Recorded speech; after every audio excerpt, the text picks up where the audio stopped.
Nah, sesudah kita diselamatkan, sudah kita menerima Yesus sebagai Tuhan dan Juru Selamat kita, setelah kita mengaku bertobat, meninggalkan segala dosa, dan kita undang Tuhan Yesus masuk dalam hati kita, menjadi Tuhan kita, menjadi Raja kita.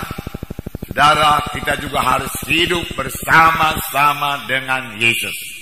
Kita tidak hidup sendiri lagi, kita tidak berjalan sendiri, tetapi kita hidup bersekutu dengan Tuhan Yesus. Yesuslah kehidupan kita. Biarlah kehidupan daripada Tuhan terus mengalir kepada kita.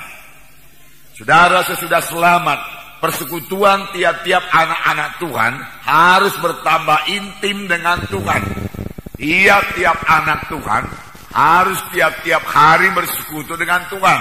Tiap-tiap anak Tuhan harus selalu merasakan kehadiran Tuhan. Tuhan yang kita sembah itu Tuhan yang hidup. Kita harus selalu merasakannya di dalam hidup kita sehari-hari. Satu persekutuan yang terus-menerus, satu persekutuan yang berkesinambungan, di mana pimpinan Tuhan berlaku atas kita, di mana kita mendengar suara Tuhan dan mematuhi suara Tuhan dalam hidup kita. Benarlah seperti yang dikatakan oleh Yohanes, bahwasanya persekutuan kita dengan Tuhan Yesus begitulah eratnya, begitulah intimnya, sampai dikatakannya sama seperti carang dengan batang anggur. Dalam Yohanes 15 ayat 4 dan 5 dikatakan, tinggallah di dalam aku dan aku dalam kamu. Sama seperti ranting tidak dapat berbuah dari dirinya sendiri kalau ia tidak tinggal pada pokok anggur, demikian juga kamu tidak berbuah jikalau kamu tidak tinggal dalam aku. Tuhan Yesus berkata kita harus tinggal dalam Dia. Yesus tinggal dalam kita, kita tinggal dalam Yesus. Yesus dalam hati kita, kita dalam Yesus. Ayat 5. Akulah pokok anggur dan kamulah ranting-rantingnya. Barang siapa tinggal di dalam aku dan aku di dalam dia, ialah berbuah banyak, sebab di luar aku kamu tidak dapat berbuat apa-apa. Di sini dikatakan, akulah pokok anggur, kamulah ranting-rantingnya. Barang siapa tinggal dalam aku, artinya bersekutu dengan Tuhan Yesus, berjalan bersama-sama dengan Yesus, sadarkan kehadiran Tuhan dalam hidup kita, mematuhi suara Tuhan dalam hidup kita, ia akan berbuah lebat. Tetapi di luar Tuhan Yesus, walaupun kita sudah selamat, kita tidak dapat berbuat apa-apa. Inilah yang dikehendaki Tuhan. Untuk inilah kita diselamatkan Tuhan, yaitu supaya kita hidup bersekutu dengan Tuhan. Dan jangan lupa, kalau sama sebagaimana zat-zat mengalir kepada ranting dari batang anggur itu, mengalir kepada ranting, sehingga ranting itu dapat memberikan buah. Demikian kalau kita bersekutu dengan Tuhan, maka kekuatan, maka berkat-berkat, maka urapan, kekuatan, kesehatan, pengertian, karunia-karunia rohani mengalir kepada kita. Bahkan buah roh mengalir dalam hidup kita, sehingga kita memiliki karakter yang baru. Nah, persekutuan yang erat dengan Tuhan ini, saudaraku, menghasilkan satu gaya hidup baru.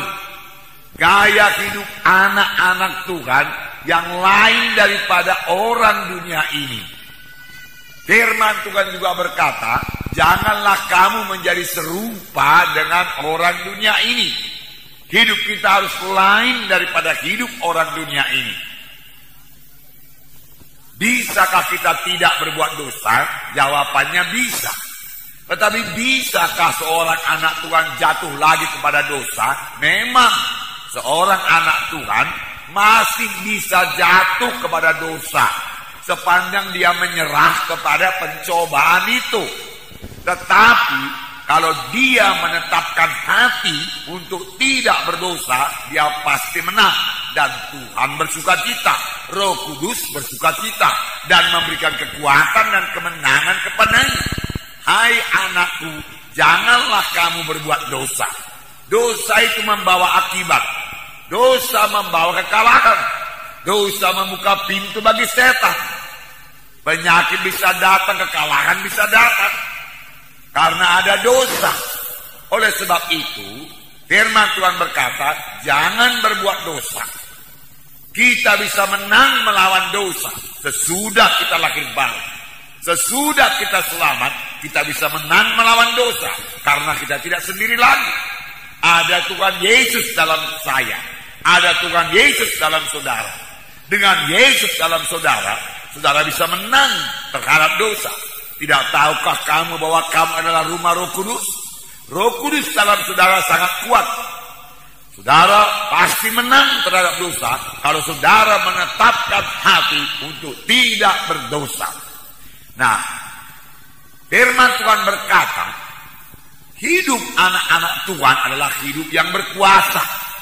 Oleh karena satu orang, yaitu Adam, maka semua manusia dikalahkan oleh dosa. Tetapi lebih benar lagi, oleh karena satu orang, yaitu Tuhan Yesus Kristus, kita akan hidup dan berkuasa. Oleh karena satu orang itu, yaitu Yesus Kristus. Adam membawa kita menjadi hamba dosa. Tetapi Tuhan Yesus membawa kita menjadi hamba kebenaran. Jadi tidak perlu jatuh lagi kepada dosa. Jalannya tidak ada lain yaitu bertobat, menyesal, bertobat, kembali kepada jalan Tuhan dan mengaku dosa itu kepada Tuhan. Maka firman Tuhan dalam 1 Yohanes pasal 1 ayat 9 yang berkata, jikalau kita mengaku dosa kita, maka Allah itu setia dan adil, maka Dia akan menyucikan kita dari segala dosa. Maka darahnya akan menyucikan kita dari segala kejahatan, dari segala dosa.